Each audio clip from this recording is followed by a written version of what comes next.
সবাইকে অনেক অনেক সালাম ও শুভেচ্ছা জানিয়ে শুরু করছি। তো বন্ধুরা, আজকে আমার ভিডিওটির টপিক হচ্ছে যে এনটিআরসিএ 18তম শিক্ষক নিবন্ধন রেজাল্ট প্রকাশ হবে মে 2024-এর দ্বিতীয় সপ্তাহে। তো এই বিষয়ে যে খবরটি প্রকাশিত হয়েছে দ্য ডেইলি ক্যাম্পাস ওয়েবসাইটে, তো সেই খবরটি আমরা এখন দেখব। তো বন্ধুরা, এখানে আপনারা দেখতে পাচ্ছেন যে প্রকাশকাল 29 এপ্রিল 2024 5 PM, অর্থাৎ এই সংবাদটি কিন্তু একদম লেটেস্ট একটি সংবাদ। তো এখানে বলা হচ্ছে যে 18তম নিবন্ধনের প্রিলির ফল প্রকাশ নিয়ে যা জানালো এনটিআরসিএ। তো বিস্তারিত যেটি বলা হচ্ছে সেটি হচ্ছে যে 18তম শিক্ষক নিবন্ধনের প্রিলিমিনারি পরীক্ষার ফল তৈরির কাজ চলছে। ফল প্রস্তুত হয়ে গেলে সভা করে ফল প্রকাশের তারিখ নির্ধারণ করা হবে।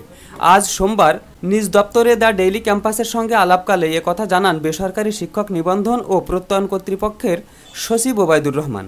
জানা গেছে যে 18তম নিবন্ধনে অংশ নেওয়া প্রার্থীদের মধ্যে অর্ধেকের বেশি ওএমআর শিট মূল্যায়নের কাজ শেষ হয়েছে। অবশিষ্ট ওএমআর শিটগুলো দ্রুত মূল্যায়ন করা হচ্ছে।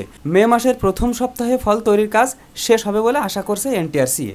এরপর দ্রুত সময়ের মধ্যে ফল প্রকাশ করা হবে। অর্থাৎ প্রথম সপ্তাহে যদি ফল তৈরির কাজ শেষ হয়, তাহলে আশা করা যাচ্ছে যে দ্বিতীয় সপ্তাহে ফল প্রকাশ করা হবে। তো এখানে আরও বলা হচ্ছে যে কবে নাগাদ 18তম শিক্ষক নিবন্ধনের প্রিলিমিনারি পরীক্ষার ফল প্রকাশ করা হতে পারে, এমন প্রশ্নের জবাবে এনটিআরসিএ সচিব বলেন, এটি নির্দিষ্ট করে বলা মুশকিল। আমরা কাজ করছি, মে মাসের মধ্যে প্রিলিমিনারি পরীক্ষার ফল প্রকাশ করা হবে।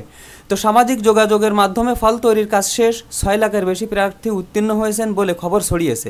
এর কোনো সত্যতা আছে কি না এমন প্রশ্নের জবাবে তিনি আরও বলেন, ফেসবুকে তো 28 এপ্রিল ফল প্রকাশ করা হবে বলে খবর ছড়িয়েছে। ফেসবুকে কারা এ ধরনের তথ্য ছড়ায় তা আমাদের জানা নেই, তবে এসব তথ্যের কোনো সত্যতা নেই। তো বন্ধুরা, আমার এই চ্যানেলে যেহেতু 18তম নিবন্ধনের বিষয়ে যতগুলো আপডেট আসে সবগুলো আপডেটকে ভিডিও আকারে প্রকাশ করা হয়, তাই পরবর্তীতে আরও যদি নতুন ধরনের কোনো আপডেট আসে তাহলে কিন্তু সবার আগে আমার চ্যানেলে প্রকাশ করা হবে। তাই সেই আপডেটগুলি সবার আগে পেতে আমার এই চ্যানেলটিকে সাবস্ক্রাইব করে রাখতে পারেন।